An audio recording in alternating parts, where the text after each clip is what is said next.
Continues, but we were chatting with Ridham Desai earlier today on the sidelines of their Morgan Stanley conference, and he's of the opinion that India is still pretty much undervalued and there are more fund flows to come in. Here's a slice of his interaction with us earlier today. It requires a little bit of exploration, a little bit of digging. You cannot just look at the headline PE multiples and this is expensive. India's beta has fallen, India's growth has become more predictable, and all these things contribute to the PE ratio. But if you do a little bit more intrinsic valuation, stocks are cheap. And this is not something that people outside India have completely understood, which is why they are underweight. I think India is in this, is what I term as the oasis in a desert.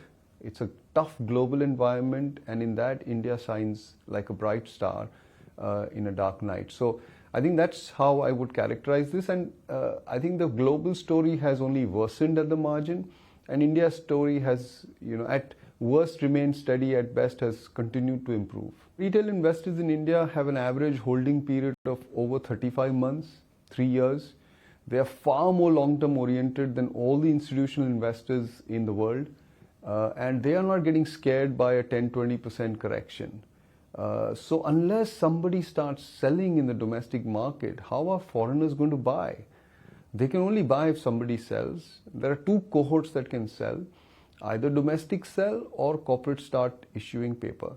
I suspect as we go into the second half and beyond that, and there is some stability in US policy, corporate issuances will pick up. And that will give an opportunity for foreign investors to continue to engage in Indian stock markets.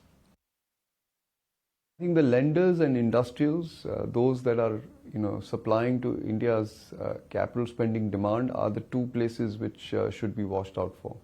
On a 12-month time frame, that's my favorite sector, discretionary consumption. Not so much staples. I think staples has got more problems than just valuations.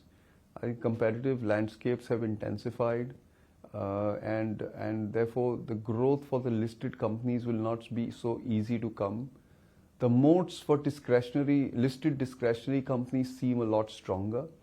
Rural consumption is already doing well, and I don't think there should be any surprise if urban consumption recovers in the second half. So on a 12-month basis, I think consumer discretionary stands out as a sector to back. So I can clearly see investors are also warming up to the likelihood that consumer discretionary stocks do very well in the next 12 to 18 months. Autos and auto ancillaries, and then I think retail. If I were to pick up two, I think transport and that is travel and leisure will probably continue to be bright spots, but they have been doing very well already. So there's no delta there, but they'll continue to do well. So maybe these three sectors are what we should look at, sub-segments.